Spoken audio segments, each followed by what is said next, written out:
We're here, SFDC Entertainment, we're representing. You got one of the most anticipated ones here.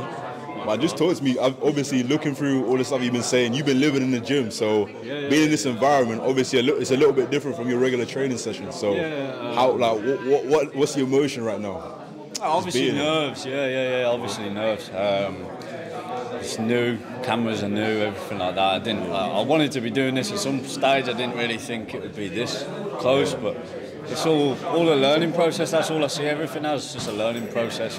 Go through it, come back stronger again next time. Yeah, I'm here with my boys from the gym, so it's good. Yeah, and how does it, like, the psychology of that kind of, how does it come into play when it comes to your training and how you're approaching the fight as well?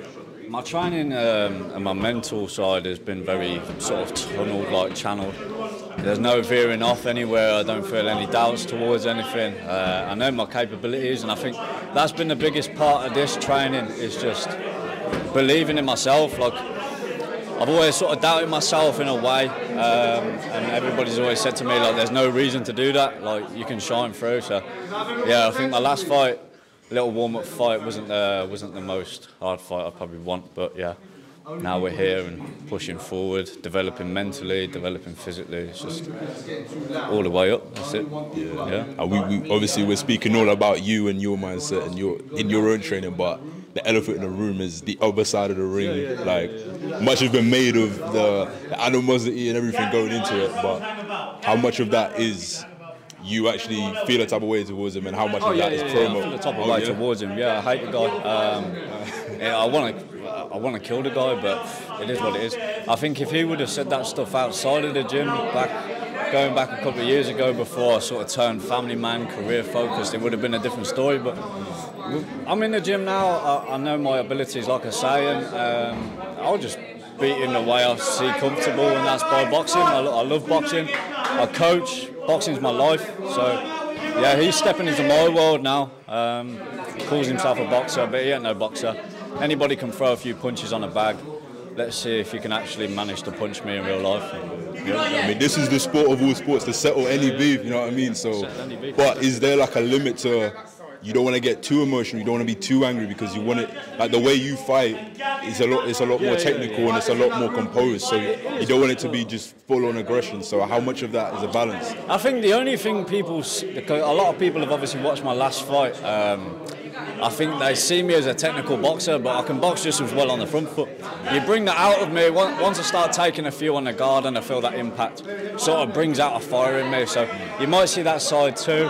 Obviously, I'd rather it be more like back foot fighting, controlled, and then snapping when I can. But if he brings out the dog in me, I'll beat him either way. I couldn't give a single shit. When I put that front foot down on him, he's going to feel that power, and he ain't going to want it. And so you've said that in whatever each fight calls, you've brought out kind of a different side of you. You've said that there were a couple fights earlier on where it wasn't quite the style that you wanted to do. So what do you want people watching this fight to take away in terms of, obviously you're versatile, but what kind of style do you want them to leave thinking like this is kind of how he fights and what to expect moving forward? Smart. That's the only way I can say. Smart, calculated, thinking 10 steps ahead every time. Like if I'm doing something in the moment, it's probably because I'm planning something later down the line, and that's the way I work. It's not. I don't tend to box in the moment like he does. I act in a certain way to provoke certain things to happen, and when they happen, I just capitalise on that. And yeah, like I said to Sani, I don't want to toot my own horn too much, but I'm a smart guy when it comes to boxing. Hence why my boxing coaching is going so well. I know my way around the ring. I know how to adapt to different things. So yeah. As a coach and as someone with more experience, definitely that's on your side. How much of that are you using against him in terms of going? Every single ounce of it. I want him to feel everything.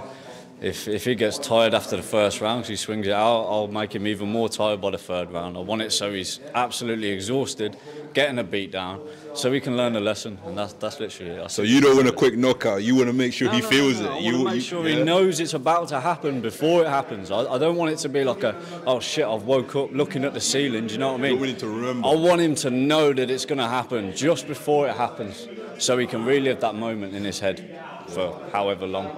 however long he wants to. And I don't know if you're kind of getting into fighting that a bit, but I don't know if you're a visual person, but when you close your eyes and you think like how this fight's going to go, what do you see? I ain't giving that too much away because that's the game plan. I think I've been visualising a lot of stuff, and I'm a firm believer that whatever your brain tells you, whatever you envision, if you manifest it hard enough and you speak it into existence, it will happen.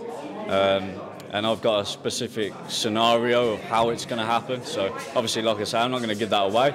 But even if I did, I don't think there's anything he's going to do about it.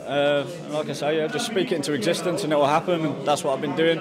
I think about it all the time. I wake up in the morning, I think about knocking him out. I go to sleep at night, I think about knocking him out. In a way, I can't wait for this fight to be done so I can clear my mind and move on to the next one. And yeah, it's good, man. And then lastly, if he's watching this, obviously we're going to speak to him later, but like look into the camera, what is your final message to us?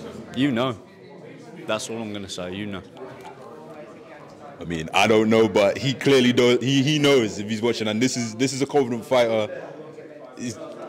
This fight's gonna be fireworks, you can tell. But I appreciate you. All along. We can't wait, man. Can't wait for the 14th. 2 weeks away.